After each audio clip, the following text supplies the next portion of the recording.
Hello there. This is a short description of a recording project of my piano collection, and the entire piece is called Transparent Preludes. The basic title of the piece came from the idea that these pieces are not only solo piano works, but they are meant to be performed as multiple piano works because of the way they are written.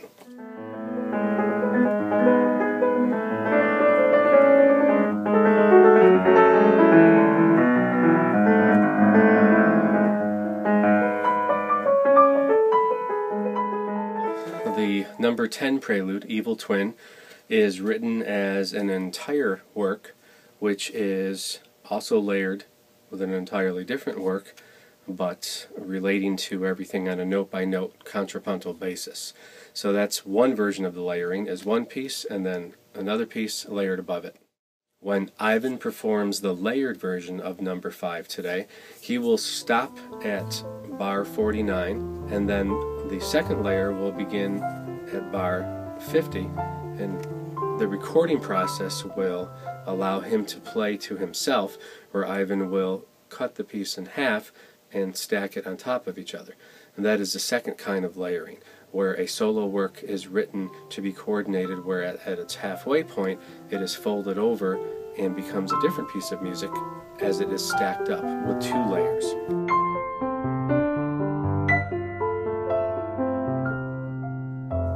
The third kind of layered composition in this collection involves piece number 1 and piece number 2, and they are distinctly different pieces of music if you heard them separately, except that they are written in exact correlation to tempo.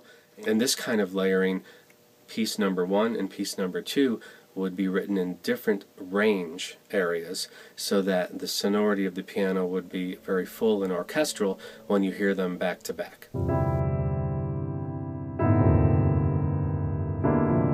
Okay, so Tim is talking about the click track and how to keep it out of the mix.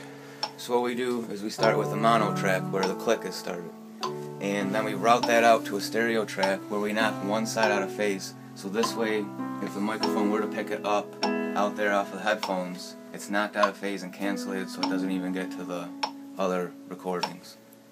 Okay, and then cool. We just record that in the Pro Tools too. And that's how you mask most of it out. Yep. When it comes back? Mm-hmm. That's great. Right now we've got the piano set up with 2 different mic setups. Both of them are stereo. This is an XY setup over the hammers to give us a little more definition, more attack, and it gives you a closer sound. And then over here we've got a pair of condenser microphones also in the XY pattern, and this is farther out, and this will give you a little more resonance and a little more body.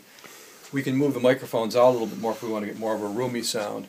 And then this way, when you take the tracks home, you'll have a choice. You can blend a combination of the close mics with a lot of attack with the warmer mics that are farther out, or you can choose one pair over the other one. This is one of the preludes that has 7 and 3. Yeah, I saw on there, yeah. So to plan ahead a little bit, you could play this to a click track at 60, if you're okay with that.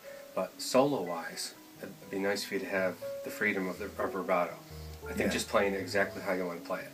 Okay. Does that make sense? And then maybe one version of this so that it locks today with number 7.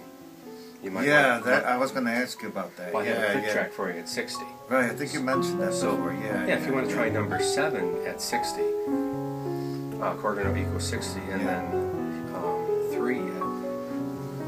3 at 60.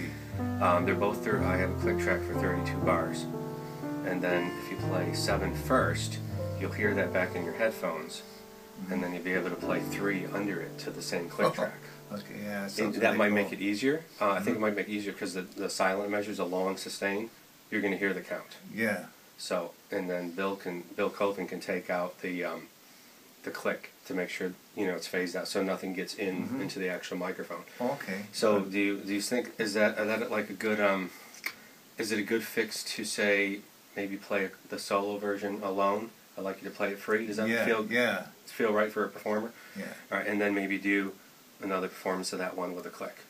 So it locks in with the later one. No, would 7 be alone as a solo too? Or? You could, that's a rubato kind of piece. You could play that's a short one. You could play that same way. Same way. Just play it free, Yeah. and then play it with a click.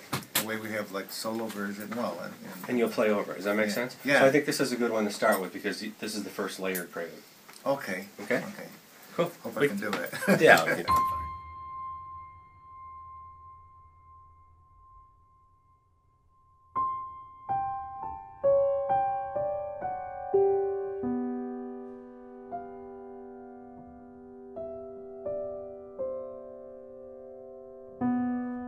I was just going to ask you the mics you're using, Bill. The mics over the hammers are Neumann U87s. They're sort of vintage mics. I bought them in 1976. And then the mics in the back are Audio-Technica 4050s, and those are more modern mics. We bought those, I believe. And the U87s are everybody's favorite mic for 50 years, right? Yeah, these have been around for years. Yeah, that is cool.